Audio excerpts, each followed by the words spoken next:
खरीपाचा हंगाम तोंडावर आहे. शेतीच्या मशागतीची कामे सुरू आहेत.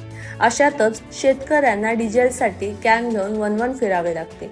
पेट्रोल पंपावर ट्रॅक्टर किंवा कॅनमध्ये डिझेल मागितले की फक्त 2,000 रुपयांचे दिले जाते.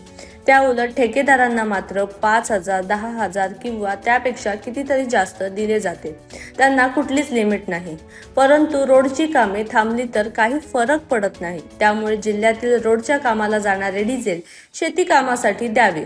तसेच खताचा तुटवडा देखील दूर करावा अशी मागणी स्वाभिमानी शेतकरी संघटनेने जिल्हाधिकाऱ्यांना निवेदन देऊन केली आहे. शेतकरी संघटनेच्या वतीनं जिल्हाधिकारी यांना निवेदन देण्यात आलेलं आहे की जिल्ह्यामध्ये पेट्रोल आणि डिझेलसाठी शेतकऱ्यांना लांबच लांब रांगा लागत आयडी कंपल्सरी केल्या जाते.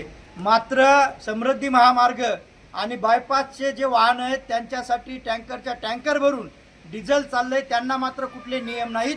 शेतकऱ्यांना फक्त नियम दाखवा म्हणून हे केल्या जातंय.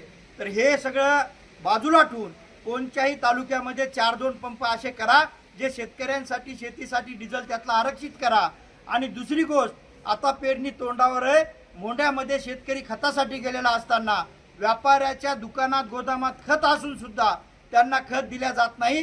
डीएपी जर मागितला तर 1,350 रुपयाची डीएपीची बॅग 1,800 आणि 1,900 रुपयाला व्यापारी विकत आहेत. हा खताचा काळा बाजार सुद्धा तात्काळ बंद झाला पाहिजे.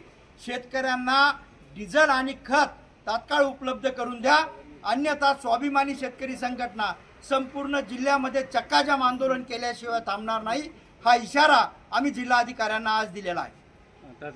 12-8 ही आम्ही रद्द करायला सांगितलेली आहे आणि प्रत्येक तालुक्यामध्ये 1-2 पंप असे द्या जिथून फक्त शेतीच्या कामासाठी डिझेल तिथं आरक्षित केल्या जाईल आणि जेणेकरून कॅनामध्ये मारामार होणार नाही शेतकऱ्यांची.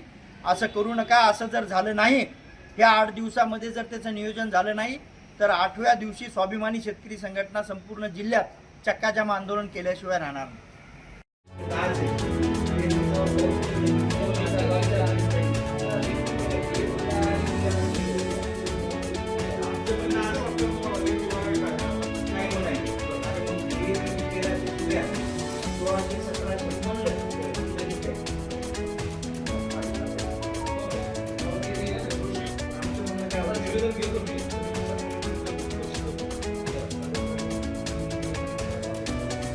कारण खताचं